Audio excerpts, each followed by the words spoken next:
اور آپ نے اپنے تصورات میں قلم کو اٹھانے کے بعد لکھنا شروع کرتے ہیں امن تذکری جیران بدی سلم مزست جمعا جرا من مقلت بدم ام حبت الريح من تلقاء كاظمة وأومض البرق في الظلماء من قدم فما لعينيك إن كنت تكففا همتا وما لقلبك إن كنت تستفق يئن مولاي صلی وسلم دائما ابدا على حبیبک خیر الخلق كلهم دل کو سمجھاتے رہے تب دل کی کیفیت نے نہ مانی. اس کے بعد سیدنا امام بوصیری رضی اللہ تعالیٰ عنہ اور آگے بڑھتے ہیں, پڑھتے چلے جاتے ہیں, پڑھتے ایک شعر پر پہنچتے ہیں فمبلغ العلم فیہ انہ بشر فمبلغ العلم فیہ انہ بشر. یا رسول اللہ میرے علم کی انتہا یہاں تک ہے کہ آپ نوری بشر ہیں. اس کے آگے کچھ سمجھ میں نہیں آیا. وقت کے شاعر کا جو اشعر الشعراء ہے, جو استاد الشعراء ہے, استاد الشعراء العرب ہے, اس کا قلم رک جاتا ہے. جب قلم رک گیا تو کرے تو کیا کریں. اسی شش و پنج میں تھے تب نیند آ گئی, اور نیند آئی تو خواب میں پیارے آقا تشریف فرما ہوئے. بولو سبحان اللہ. تشریف فرما ہوئے. آقا کریم صلی اللہ علیہ وسلم نے فرمایا میرے بوصیری تم آخر کہنا کیا چاہتے ہو, کہو تو ذرا صحیح. کہاں پر تمہارے قلم نے جو کیا یا رسول اللہ حضرت سیدنا آدم علیہ السلام سے لے کر آپ کے در انور تک اللہ تبارک و تعالیٰ نے انسانیت کو پیدا فرمایا. سب میں دیکھا, آج تک میری نگاہوں نے ایسا بچہ نہیں دیکھا جو بچہ کھڑا ہو عرب میں اور اشارہ کرے, کھڑا ہو زمین پر اور اشارہ کرے تو آسمانوں پر حکومت کرتا ہوا نظر آ جائے. میں آخر آپ کو کہوں تو کیا کہوں. فمبلغ العلم فیہ انہ بشر, میرے علم کی انتہا یہاں تک ہے کہ آپ ایک نوری بشر ہیں, اس کے سوا اور کچھ میں نہیں جانتا. آقا کریم صلی اللہ تعالیٰ علیہ وسلم کے بارگاہ کرم میں عریضہ پیش کرتے ہیں. کہا بوصیری اٹھ کر کے کرو, اشارہ کرنا ہی تھا. 12 سال سے جو بستر مرض پر لیٹے ہوئے تھے, میرے پیارے مصطفیٰ صلی اللہ علیہ وسلم نے فرمایا اے بوصیری کہہ دے وانہ خیر خلق اللہ کلہم. اے سیدنا پیارے مصطفیٰ صلی اللہ تعالیٰ علیہ وسلم, میں ان اشعار کو آپ کے بارگاہ میں لکھ رہا تھا, ملتجیانہ انداز میں لکھ رہا تھا, مگر شعر مکمل نہیں ہو رہا تھا. آپ تشریف لے کر کے آئے, آپ اشارہ فرما دیں میرا قصیدہ مکمل ہو جائے. میں نے صرف اتنا لکھا ہے فمبلغ العلم فیہ انہ بشر. آگے لکھو تو کیا لکھو, بعد میں لکھو تو کیا لکھو.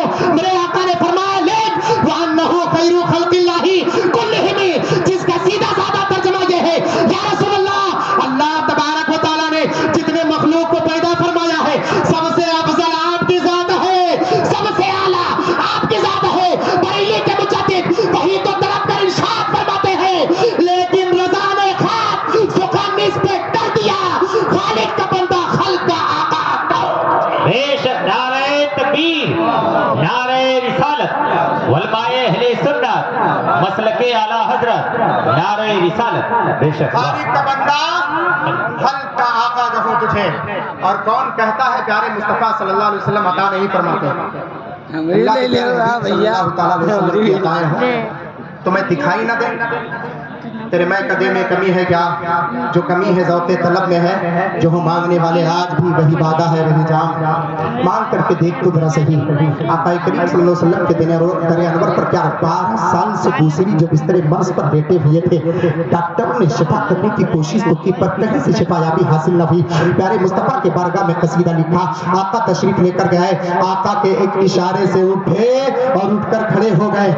آقا کے بارگاہ کرم میں اشعار پیش کیا. آقا کریم صلی اللہ علیہ وسلم کے اس دستے قدرت کو دیکھ کر کے اعلیٰ حضرت سرکار دستے کیا کہتے ہیں اس آپ کے دستے پاک کے قوت و ارادت کو دیکھ کر کے اعلیٰ حضرت سرکار فرماتے ہیں ہاتھ جسم تو اٹھا غنی کر دیا مجھے پہلے سماحت پہ لاکھوں سلام. اور آگے چل کر فرماتے ہیں میرے کریم سے گئے قطرہ کسی نے مانگا دریا بہا دیے ہیں, درے بہا دیے ہیں. کسی نے کہا حضور اضافت زیادہ ہو گیا, بات سمجھ میں نہیں. مرشد بیعت حضور تاج شریعت سے کسی نے کہا حضور اس شعر کی تشریح کرائے, میرے کریم سے گھر قطرہ کسی نے مانگا دریا بہا دیے ہیں, درے بہا دیے ہیں.